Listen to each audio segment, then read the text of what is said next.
Hey, how's it going? I'm here. We are here to do calisthenics skills. And we're not live. Shh, don't tell anyone. Pre-recorded. It's okay though, because we still get to do the same stuff. And you can still ask me questions, you can still comment on this video, and I might even be able to get to it in real time and answer your questions when this goes out. Calisthenics skills. We are learning how to get the prerequisites to be able to balance on our hands and do calisthenics. So calisthenics is any bodyweight training. So it can be press-ups, bodyweight squats, pistol squats, pull-ups, muscle-ups, somersaults if you want. We're not doing backflips today, unfortunately. I might break my neck because I can't do backflips. Which is okay, I'm fine with it, I'm alright with it. But what we do have is some parallettes. Parallettes are like mini parallel bars. We've got two different heights here. We've got little ones, which are pretty close to the floor. I really like both of these, like the slightly taller ones and these, and even parallettes that you can get that are a little bit higher, so you can do full dips. I've got a pair, but I didn't bother bringing them because I want to just show you how we can use these as part of our training and to help us progress in our hand balances and our shoulder strength, our chest strength, tricep strength, and maybe even a little bit of core strength, definitely a bit of core strength as well, and work out things like L-sits and stuff on the parallel bars, the parallettes.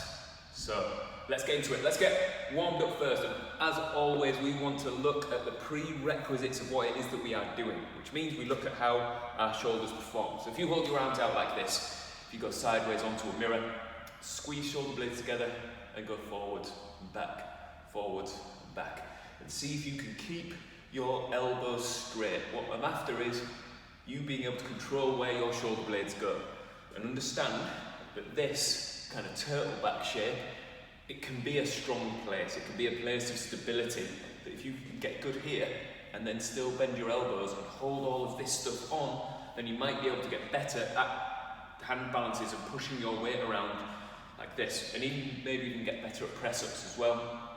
There we go. And then we're going to try and get these shoulder blades to perform with your hands down by your side. I want you to go shoulders forwards, shoulders up, shoulders back, shoulders down, shoulders forwards, and see if you can make that smooth circle with loads of intent, loads of strengthening, loads of finding the end ranges of where your shoulders move. You might find a few little clicks.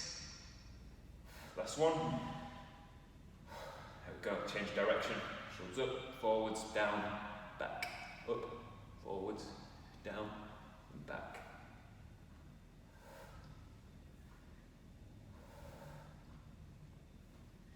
Good, last one. Nice. And then, as always, we'll have a little look at wrists. Even though wrists, when we use the parallettes, they get taken out of the equation a little bit. They're still part of it because you still need to be able to like balance and do things, but it's not quite as big an ask as being able to balance on your hands like this. It becomes different. So make a fist like this. Try and curl your fists up, fists down, fists up, fists down, and see if you can keep squeezing those muscles on. So like making the fist tight and getting your forearm to perform like a forearm. There we go. Cool.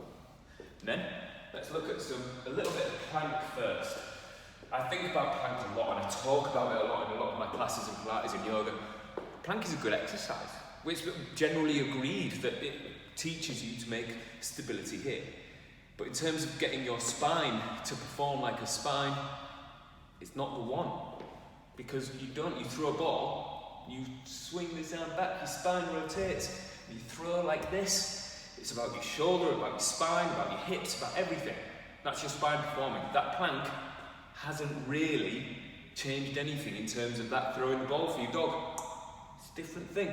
So when we think about this, I want you to explore where your spine can go as you hold yourself in plank. If you don't have a pair of parallettes, by the way, you can use a pair of dumbbells to make sure they're not going to like roll out and collapse you down. You could even use a pair of 2 steps. So if you've got like a Reebok step, you use 2 steps, then you can have your fingers hanging over the edge and just use something to lift you up a little bit. It becomes a different thing, but you can copy this that we're about to do. So I'm going to go on the high parallettes and push up into plank. So see how my forearms are upright? I'm going to try and pick my belly button up, try and curl my spine around, and then try and bring my belly button down, bring my rib cage down, squeeze shoulder blades together, push up, pick rib cage up, back down, squeeze shoulder blades together. I'm trying to get my back to perform like a back, and I'm trying to get strength in all of these shapes because I want to be able to perform no matter where my spine goes. So I do press-ups mostly like this, in this curled up position, come down, press back up, come down, press back up like this. I mostly do them like that, but there's something to be said for being able to, let's see if I can do this without falling over. I'm going to make a warning in case I do. So if I go up into a handstand, and you see my back is kind of bent that way a little bit, it changes things depending on where my back goes, where my feet go. It's different because my back changes. I want to be able to control that. And maybe doing that little plank practice where I work out where my spine goes can help you. So let's have a little play around with that. I'm going to do a set of press-ups, and they've got to be your press-ups. So if you do them on low parallettes, if you've got a pair of dumbbells, it's the same deal. If you need help with your press-ups, then you can go press-ups on your knees as you come down like this. I'm going to practice trying to hold this curled back position. So if you think about lengthening the tissue from your coccyx to the back of your head, which means it's this, like turtle back, and trying to keep turtle back as you do your press-up. I'm going to practice for as many reps as you can do without the wheels falling off. So if you do them and it starts to collapse down, or you start feeling like your back staggers, go like this, you need to stop. I'm going to do it on a high Parrallette for this exercise. So I'm going into this, so I'm right up on my tiptoes, picking my belly button up, got this turtle back, and I'm keeping turtle back as I do my press-ups. I'm trying to practice this, and irradiation and connecting to this exercise is key. I'll tell you about irradiation in a second. See how this turtle back's still on? Curling my back around. I'm losing my glasses, which is okay. Come on, glasses. There we go. So irradiation is squeezing, I'm connecting to that movement. I can feel every bit of it, and there's no free fall. I'm trying to tense my belly and keep this shape because it's hollow body, and I can manoeuvre myself from here. But being able to perform in back extension isn't such a bad thing. If you've ever seen a powerlifter get on a bench, the bench press, you'll see them go like this, and arch their back up, and they bench press like this. They can perform in this shape. It's a different thing to the calisthenics style where we go protraction of the shoulder blades like this, but we still need to be able to be strong here. So let's have a little play around with that. Remember, if you feel pain, that isn't the one. You need to not do anything that hurts you. So, going into plank, I'll go up into cat pose like this, and then bring my rib cage down and see if I can tense my bum and still do press-ups like this. If I tense my bum, it becomes different. It's such a different feeling.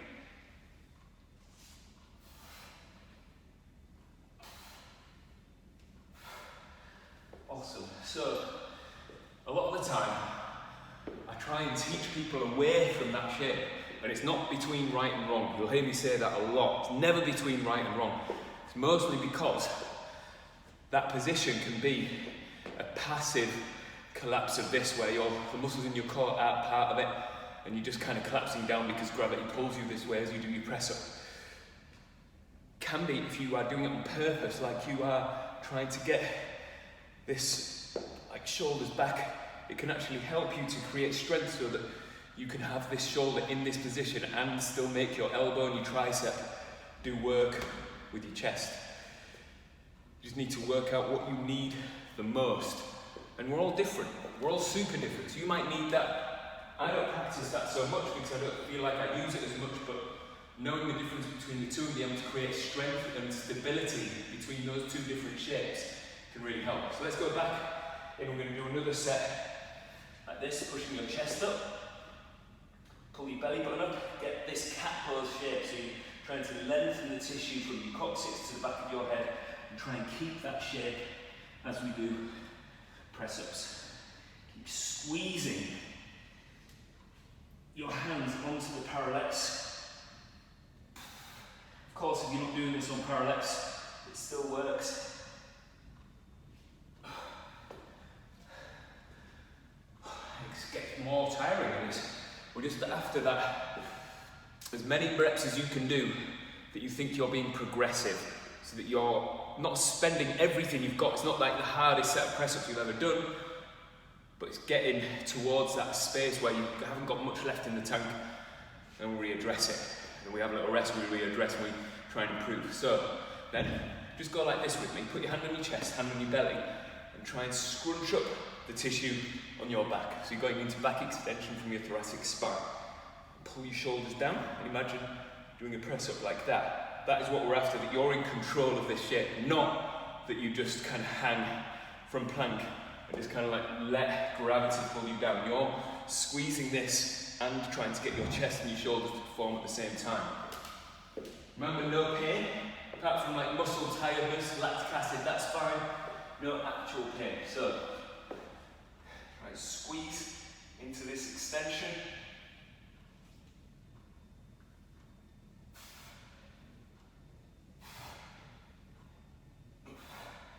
Gets tough quick.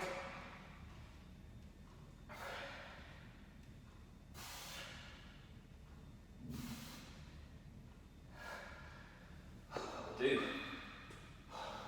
So remember these reps, with calisthenics, I'm not that bothered about the amount of reps that you do. If you set yourself a target, you totally can set yourself a target and hit that target reps. But it's got to be within your abilities and pushing yourself just a little bit further. That's what progressive training is, and that's how we improve our bodies and improve our strength as humans. We train progressively, and we're all different. So if you turn up and you've only got 3 press-ups in you, to progress, you're probably going to get 4. And that's you being progressive. You get 4 in a row and you're like, did it, beat my record, did 4 press-ups in a row. The next day you can't do 5, you're still at 4. You progress a little bit, you get a bit stronger, and then eventually you get 5. And then you get 6 eventually. But it doesn't just go like, one day you turn up, you do 3, the next 4, the next 5. Never goes like that. It's not a linear like going up like this. So you compared to that's only got 3 press-ups compared to the person that can just do 10. That person does 10.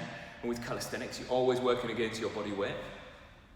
The progressive thing would be to get 10 good reps and then get 11 and then get 12. And then when you get to like 15 reps, then you probably need to start looking at making it a bit harder by changing your body shape, changing the way that you load up for it still to be calisthenics, still body weight.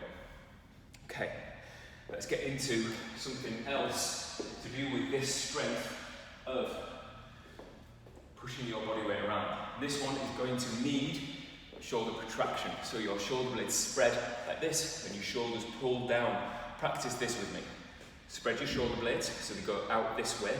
So it's not like you spread them by pulling your shoulders together in front of you, which does the same thing. It's more like you push out this way. You try and spread your latissimus dorsi, these muscles here, and pull your shoulders down. And then I want you to lock your arms straight like this and see if you can feel your triceps squeeze on. Hold it, tense your belly, hold it, cool. Now we're looking at hip flexors because we're going to do some L6 on the Parrallettes.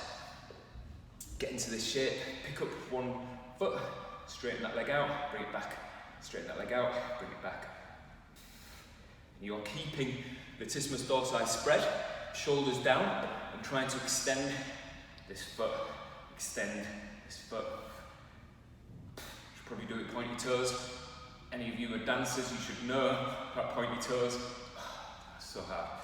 Same again, what we're doing is just warming up these hip flexors to form. So knee up, just pull those fists down.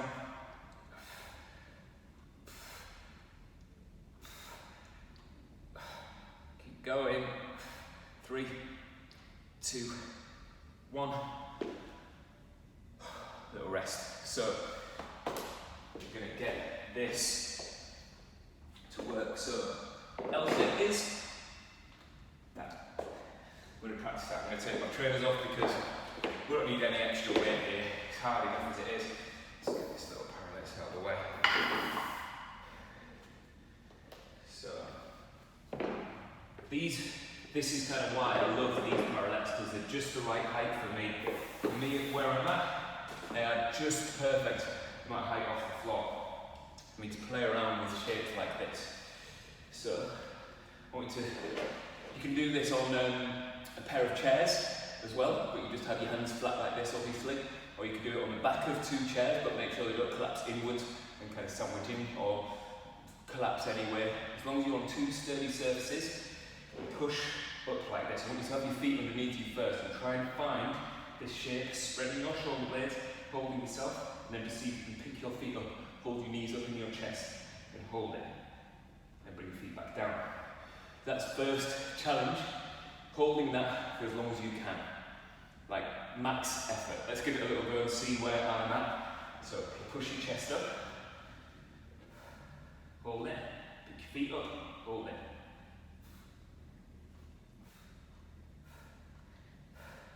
Holding, holding, holding.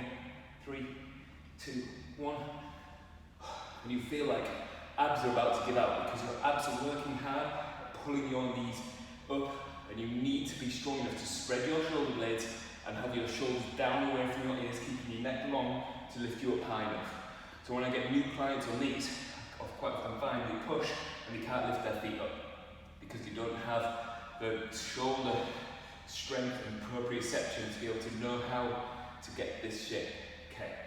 The next progression is to be able to straighten one leg out, easier than getting 2 legs out.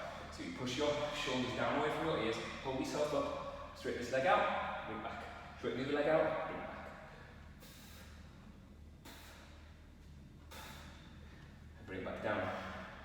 And in terms of reps again, for calisthenics, I find it much easier to just talk about RPE, rate of perceived exertion. If you can get to like 8 out of 10, you're not spending everything you've got, you're not going to 10 out of 10 where you're like collapsing, you didn't have anything left in the tank, just a little bit left so that you could explore that shape, keep trying to practice the shape, trying to keep it quality and keep it strict, then have a little rest, then we go again. So let's do another set of the one leg at a time, and then we'll try for both legs. If you hit a wall and you can't progress, so you try and straighten one leg out and you can't, then you're still just holding the tuck position. And that tuck position, by the way, just to show you another regression, can just be this, with your feet on the floor, trying to lift your feet and feeling the muscles in your belly turn on to try and lift. Even if it doesn't happen, it's intent. Your intent is like the key. It's like squeezing and trying really hard to progress is where it's at. So let's try that again. Pushing up, hold yourself up, straighten one leg out, straighten the other leg out.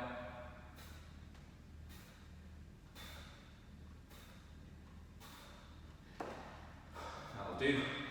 Little rest. And then, once we've had a little time to recompose, then we try and get both legs out. It's going to be tough. So, before we even do this, let's just mime it again. Pull your shoulders down, spread your shoulder blades, lock your elbows, hold it, pick this foot, straighten this leg out like this. Try with the other foot, hold it, straighten this leg out, bring it back. Hip flexors might be the barrier. They could be the thing that stop you from being able to do this. That's what we're training. We're training abs plus hip flexors plus shoulder contraction plus chest strength, holding yourself up, plus tricep strength, locking this elbow on. That's the exercise. There's a lot going on. Let's just keep practicing. So, try and get both feet out. Push your chest up and hold it.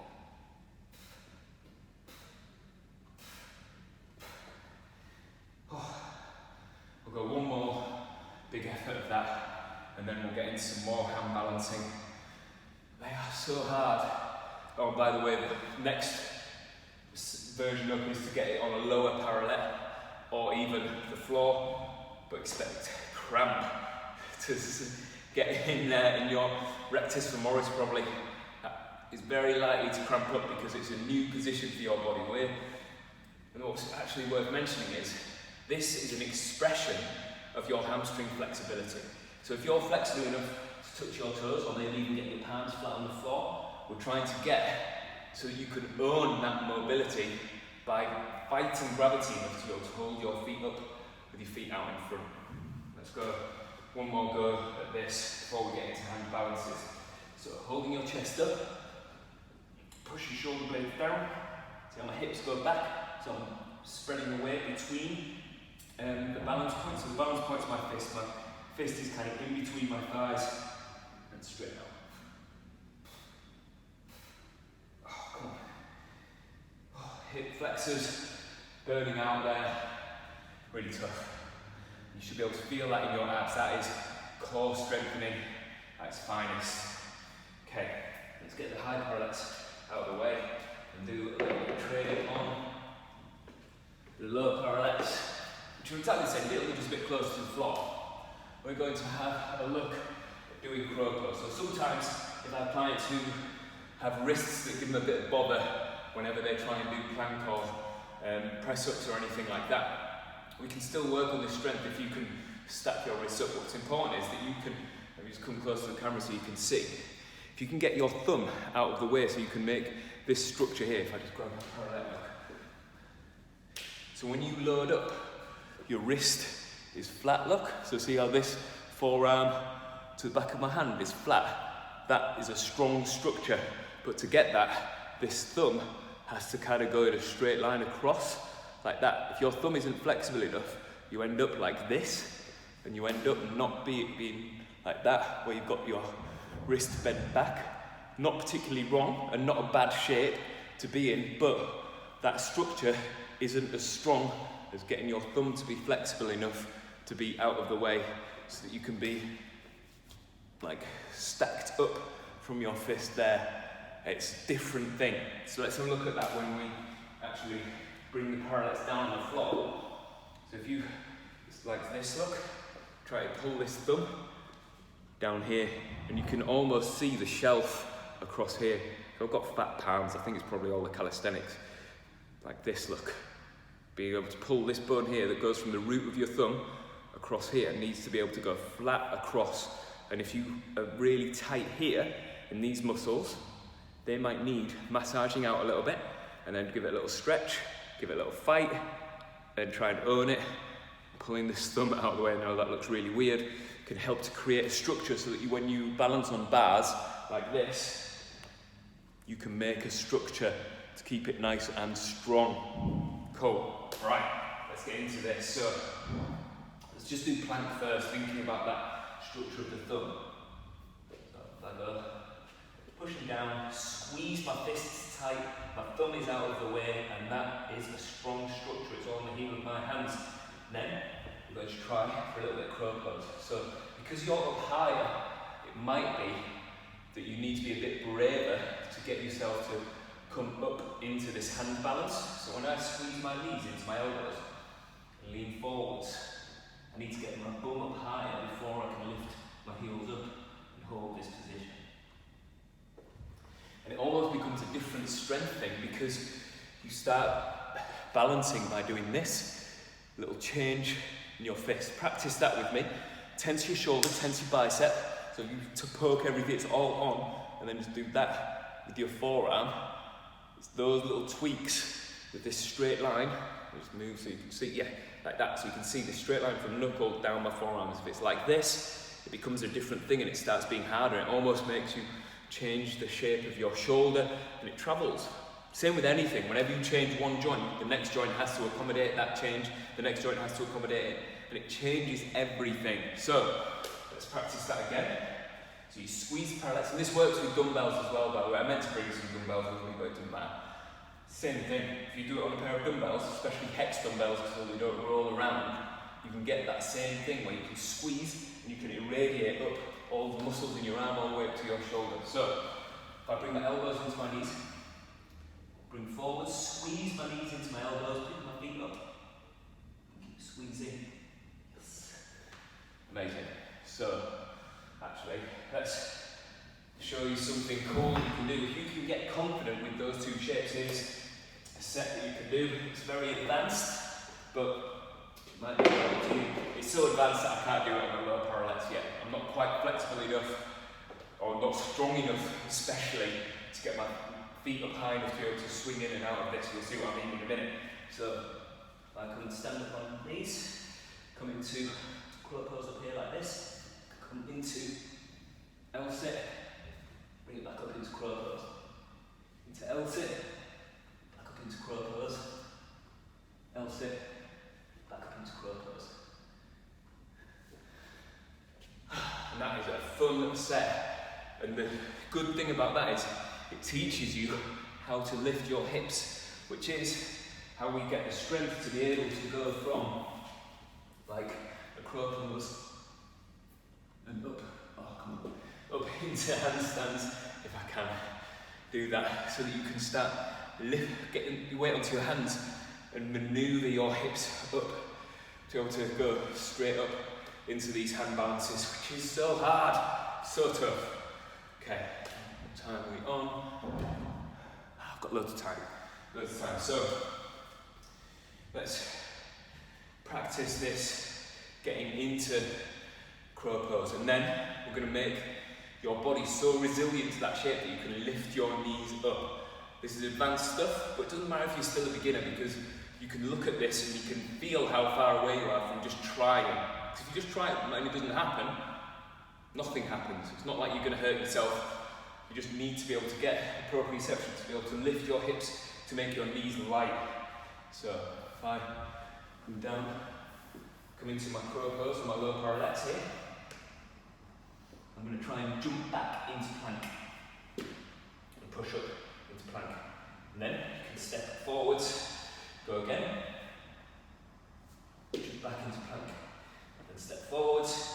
And the much harder version of this is, let's show you, coming into crow pose, back to plank, back to crow pose, back to plank, back to crow pose, plank, crow pose, plank, crow pose, plank.